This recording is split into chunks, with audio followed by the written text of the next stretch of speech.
नमस्कार दोस्तों, आप सभी का इस YouTube चैनल पर स्वागत है।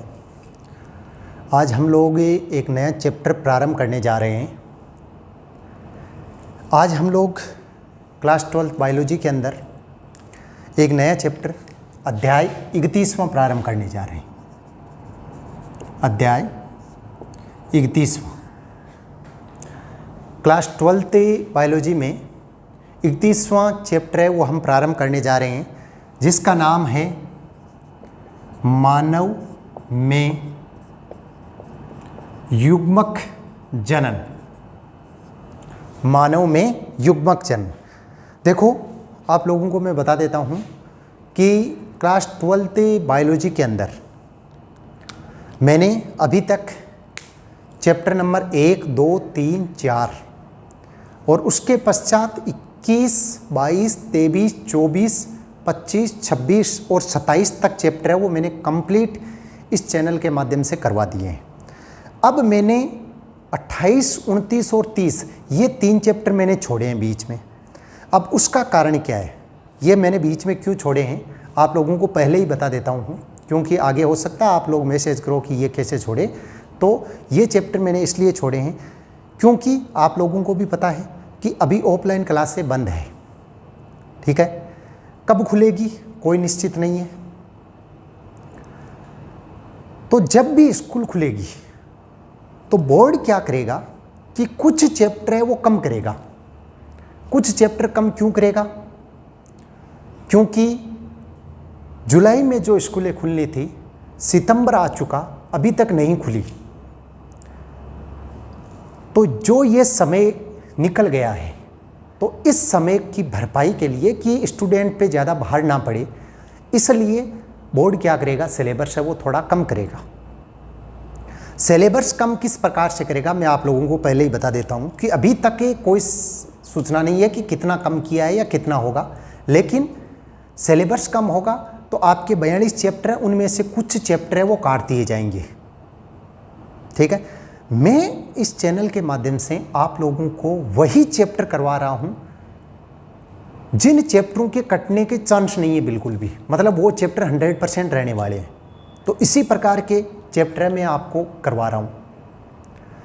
अब मैंने देखो 28, 29 और 30 3 चैप्टर बीच में छोड़े हैं। ये मैंने इसलिए छोड़े हैं कि हो सकता है इन चैप्टरों को ख़त्म कर दिया जाए। मतलब अगर मान लो कि इन तीनों चैप्टरों को ख़त्म नहीं किया जाएगा, फिर भी इन तीनों चैप्टरों को पूरा कंप्लीट नहीं रखा जाएगा, ये आप लोग निश्चित मान लें। इनमें से कुछ ना कुछ पक्का हटाया जाएगा। जैसे 28वां चैप्टर है वो जनन तंत्र है, जिसमें नर जनन तंत्र और मादा जनन तंत्र है। 29वां चैप्टर है, उसके अंदर जितनी भी ग्रंथियाँ पाई जाती है शरीर के अंदर वो है। और 30वां चैप्टर है जिसमें जितनी भी अस्थियाँ पाई जाती है उन सब अस्थियों के बारे में। ठीक है, तो ये 3 चैप्टर मैंने इसलिए छोड़े हैं कि इन चैप्टरों के कटने के चांस हैं। अगर मान लो ये चैप्टर नहीं कटेंगे तो हम इन चैप्टरों को बाद में पढ़ लेंगे। मैं ये चाहता हूँ कि आप लोगों के बिल्कुल भी नुकसान ना हो, आप लोगों को ज़्यादा से ज़्यादा फ़ायदा मिले और ज़्यादा से ज़्यादा सिलेबस है वो आप इस चैनल के माध्यम से कंप्लीट कर सको। इसलिए वही चैप्टर करवा रहा हूँ जो बहुत ज़्यादा इम्पोर्टेंट है। जैसे बायोटेक्नोलॉजी में मैं स्टार्ट करूँगा, जो स्टार्ट में चैप्टर हैं उनके, वो भी मैं आप लोगों को करवाऊँगा क्योंकि वो भी नहीं हटने वाला है। ठीक है, आज हम एक नया चैप्टर प्रारंभ करने जा रहे हैं। चैप्टर का अपने नाम है मानव में युग्मनज, युग्मक जनन। ठीक है, 31वां चैप्टर है मानव में युग्मक जनन। ठीक है, अब देखो इस चैप्टर के अंदर हम क्या पढ़ेंगे कि युग्मक क्या होते हैं, युग्मक जनन क्या होता है, नर युग्मक क्या होता है, मादा युग्मक क्या होता है, शुक्राणु है उसकी संरचना किस प्रकार की होती है, शुक्राणु का निर्माण कैसे होता है, अंडाणु की संरचना किस प्रकार से होती है और अंडाणु का निर्माण कैसे होता है, ये सब हम पढ़ेंगे। अब देखो, एक कारण ये भी है कि अपने जो 28वां चैप्टर है जनन तंत्र, उसको पढ़ने से पहले यदि हम युग्मकों के बारे में पढ़ेंगे, शुक्राणु अंडाणु के बारे में पढ़ेंगे, तो वो चैप्टर हम पढ़ेंगे तो उस चैप्टर को पढ़ने में हमें थोड़ी इजी हो जाएगा। सीधा ही यदि उसको हम पढ़ लेंगे और हमें पता ही नहीं है कि शुक्राणु अंडाणु क्या है, तो वो चैप्टर है थोड़ा कम समझ में आएगा। इसलिए ये चैप्टर पहले पढ़ने का एक ये भी फायदा है, और हम लोगों को ज़्यादा से ज़्यादा फ़ायदा ही उठाना है। जिस चीज़ से हमें ज़्यादा फायदा होगा हम वही पढ़ेंगे। आप लोग निश्चित रहिए, आप लोगों को कंप्लीट सिलेबस करवाया जाएगा। पूरे 42 चैप्टर है, मैं कंप्लीट करवाऊंगा आपको। चाहे चैप्टर हट जाता है फिर भी मैं आप लोगों को बताऊंगा, क्योंकि जो स्टूडेंट पढ़ने वाले हैं, जिनका टारगेट बड़ा है, वो ये नहीं सोचते कि हमारे सिलेबस कम हो जाएगा तो फ़ायदा हो जाएगा। नहीं, अगर आप लोगों के सिलेबस कम होता है तो आप लोगों के नुकसान होगा, क्योंकि जो चैप्टर आपको के हटा दिए जाएंगे तो आप वो चैप्टर आगे कभी नहीं पढ़ पाओगे। इसलिए हमें चाहे हटा दे तो अपने स्कूल के अंदर वो नहीं पढ़ेंगे, लेकिन इस चैनल के माध्यम से हम कंप्लीट है वो पढ़ेंगे। अब हम चैप्टर स्टार्ट करते हैं। देखो, मानव में युग्मक जनन, चैप्टर का नाम है मानव में युग्मक जनन। सबसे पहले हम पढ़ते हैं युग्मक क्या होता है। ठीक है, युग्मक मैं बार बार बता रहा हूं, बार बार ये आ रहा है कि युग्मक होता क्या है। युग्मक हम किसे बोलते हैं? तो युग्मक क्या होता है? जनन की, जनक जानते हो, जैसे हमारे माता पिता है, ठीक है, तो जनक कोशिका से बनने वाली अगुणित कोशिका को युग्मक कहते हैं। ये तो हो गई परिभाषा भाई। देखो, जनक कोशिका जानते हो आप लोग, ठीक है। अगुणित कोशिका, एक तो होता है द्विगुणित, और एक क्या होता है? अगुणित होता है। अगुणित को तो हम n से लिखते हैं, और द्विगुणित है उसको हम किससे लिखते हैं? 2n से लिखते हैं, ठीक है। तो युग्मक, जनक कोशिका से बनने वाली अगुणित कोशिका को हम क्या बोलते हैं? युग्मक बोलते हैं। मतलब जनक कोशिका है, ठीक है। जैसे यदि हम ये बात करें कि वर्षण है, तो वर्षण से किसका निर्माण हो रहा है? शुक्राणु का निर्माण हो रहा है। वर्षण से शुक्राणु का निर्माण है, तो जनक कोशिका तो क्या हो गया? वर्षण हो गया। जनक कोशिका क्या हो गया? वर्षण हो गया। और अगुणित कोशिका कौन सी होगी? शुक्राणु हो गया। अब जब शुक्राणु और अंडाणु आपस में मिलेंगे तो किसका निर्माण कर देंगे? द्विगुणित कोशिका का। कैसे? जैसे मान लो कि युग्मक, समझ में आ गया होगा कि जनक कोशिका से बनने वाली अगुणित कोशिका को युग्मक कहते हैं। परिभाषा हो गई, जनक कोशिका से बनने वाली अगुणित कोशिका को युग्मक कहते हैं। युग्मक देखो, एक तो होता है नर युग्मक, ठीक है, और दूसरा कौन सा होता है? मादा युग्मक। केवल इस चैप्टर में हम यही पढ़ेंगे, पूरा विस्तार से पढ़ेंगे। नर युग्मक है, उसका नाम क्या होता है भाई? शुक्राणु होता है। शुक्राणु होता है। नर युग्मक है, उसका नाम क्या होता है? शुक्राणु होता है। और मादा युग्मक है, उसका नाम क्या होता है भाई? अंडाणु होता है, ठीक है। नर युग्मक है, उसका नाम क्या है? शुक्राणु है। मादा युग्मक है, उसका नाम क्या है? अंडाणु है। अब यदि आपको ये पूछा जाए कि शुक्राणु है, उसका निर्माण कहाँ से होता है? तो कहाँ से होता है? वर्षण से होता है। शुक्राणु का निर्माण कहाँ से होता है? वर्षण से होता है। अंडाणु का निर्माण कहाँ से होता है? तो कहाँ से होता है? अंडाशय से, ठीक है। आपको ये पूछा जाए कि वर्षण किस में पाए जाते हैं? नर के अंदर पाए जाते हैं।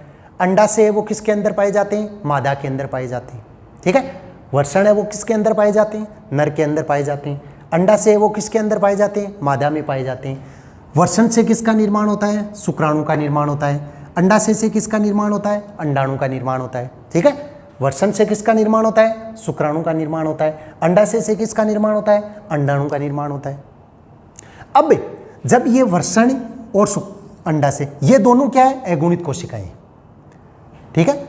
मतलब जनक कोशिका से बनने वाली अगुणित कोशिका, ये तो है जनक कोशिका वर्षण, और ये अगुणित कोशिका बन गई। ये जनक कोशिका है, ये क्या बन गई? अगुणित कोशिकाएं। तो ये दोनों तो जनक कोशिकाएं, ये दोनों क्या है? अगुणित कोशिकाएं। जब ये दोनों आपस में मिल जाएगी, शुक्राणु और अंडाणु जब दोनों आपस में मिल जाएंगे, ठीक है, जब शुक्राणु और अंडाणु दोनों आपस में मिल जाएंगे तो कौन सी कोशिका का निर्माण हो जाएगा? द्विगुणित कोशिका, मतलब 2n का क्या हो जाएगा? निर्माण हो जाएगा। कहने का मतलब जब शुक्राणु और अंडाणु दोनों आपस में मिल जाएंगे तो कौन सी कोशिका का निर्माण हो जाएगा? द्विगुणित कोशिका का निर्माण हो जाएगा। अब देखो, ये लिख लेना कंप्लीट आप नोट्स के रूप में। हेडिंग है युग्मक जनन। हमने ये तो पढ़ लिया कि भाई युग्मक क्या होता है, नर युग्मक क्या होता है, मादा युग्मक, लेकिन ये जन्म कैसे लेते हैं? ठीक है, ये बनते कैसे हैं? शुक्राणु कैसे बन गया, अंडाणु कैसे बन गया, तो ये युग्मक का जन्म होता कैसे है? तो देखो, युग्मक जनन किसे बोलते हैं? आदि जनन कोशिका के द्वारा जनदु में युग्मकों का निर्माण। देखो, आदि जनक कोशिका के द्वारा,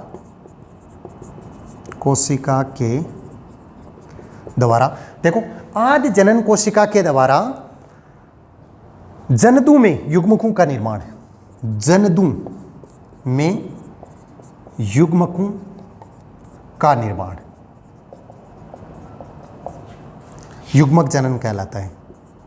युग्मक जनन कहलाता है। देखो, आदि जनन कोशिका कहाँ पे पाई जाती है? वृषण के अंदर, अंडाशय के अंदर। ठीक है, के द्वारा जनदु में, जनद कौन है? वृषण और अंडाशय। ठीक है, जनद कौन है? वृषण और अंडाशय में युग्मकों का निर्माण। युग्मकों का निर्माण, युग्मक क्या बन रहा है? शुक्राणु बन रहा है। क्या कहलाता है? युग्मक जनन कहलाता है। समझ में आ गया होगा।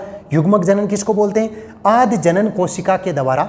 आदि जनन कोशिका कहाँ पे पाई जाती है? यदि पूछा जाए आदि जनन कोशिका कहाँ पे पाई जाती है, तो वृषण में पाई जाती है, अंडाशय में भी पाई जाती है। ठीक है, तो आदि जनन कोशिका के द्वारा जनदु में युग्मकों का निर्माण युग्मक जनन कहलाता है। ठीक है, आदि जनन कोशिकाओं के द्वारा जनदु में युग्मकों का निर्माण क्या कहलाता है? युग्मक जनन कहलाता है। और नर युग्मक शुक्राणु का निर्माण कहाँ पे होता है? वृषण के अंदर होता है। और मादा युग्मक अंडाणु का निर्माण कहाँ पे होता है? अंडाशय के अंदर होता है। मतलब नर युग्मक है वो कहाँ, नर युग्मक का नाम क्या होता है? शुक्राणु होता है। मादा युग्मक है उसका नाम क्या होता है? अंडाणु होता है। नर युग्मक शुक्राणु का निर्माण कहाँ पे होता है? वृषण के अंदर होता है। मादा युग्मक अंडाणु का निर्माण कहाँ पे होता है? अंडाशय के अंदर होता है। ठीक है, तो ये तो हो गया युग्मक और युग्मक जनन क्या होता है। अब हम क्या पढ़ेंगे? शुक्र जनन और अंड जनन, मतलब शुक्राणु का निर्माण कैसे होगा और अंडाणु का निर्माण कैसे होगा, इसका हम विस्तार से पढ़ेंगे कि शुक्राणु किस प्रकार से बनेगा। ठीक है, पहले तो हम ये पढ़ेंगे कि शुक्राणु बनेगा कैसे। ठीक है, उसके बाद में हम पढ़ेंगे कि शुक्राणु होता कैसे है, दिखाई कैसे देता है। पहले तो हम क्या पढ़ेंगे कि शुक्राणु का निर्माण कैसे होता है। ठीक है, उसके बाद में हम ये पढ़ेंगे कि शुक्राणु दिखाई कैसे देता है। ठीक है, और उसके बाद में हम पढ़ेंगे अंडाणु का निर्माण कैसे होता है। ठीक है, और आगे हम पढ़ेंगे कि अंडाणु है वो दिखाई कैसे देता है। तो इस चैप्टर में यही अपने टॉपिक है जो हम आगे भी पढ़ेंगे। इसमें देखो, मैं आप लोगों को बता देता हूं कि शुक्र जनन या शुक्राणु जनन किसको बोलेंगे हम, कि शुक्राणु के निर्माण की प्रक्रिया को शुक्र जनन या शुक्राणु जनन बोलेंगे। और अंड जनन या अंडाणु जनन किसको बोलेंगे हम? अंडाणु के निर्माण की प्रक्रिया को, अंडाणु के निर्माण की प्रक्रिया को अंड जनन या अंडाणु जनन हम बोलेंगे। ठीक है, तो शुक्र जनन क्या होता है और अंड जनन क्या होता है ये भी हम पढ़ेंगे। तो जो आगे की क्लासें आएगी उसके अंदर ये भी हम पढ़ेंगे। आज हम लोगों ने ये चैप्टर स्टार्ट किया मानव में युग्मक जनन, छोटा सा मैंने बताया है। ठीक है, ज़्यादा बड़ा वीडियो नहीं बनाया है। आगे की क्लासों में हम बड़े वीडियो बना के भी इनको कंप्लीट करेंगे, क्योंकि कोशिश करेंगे कि आपके सिलेबस है वो जल्दी से जल्दी पूरा हो। ठीक है, आप लोग जितने भी चैप्टर मैं आप लोगों को बता रहा हूँ तो वो चैप्टर आप लोग पूर्ण रूप से कंप्लीट कर लें। यदि इसके अंदर आप लोगों को समझ में नहीं आता है तो आप लोग पूछ सकते हो।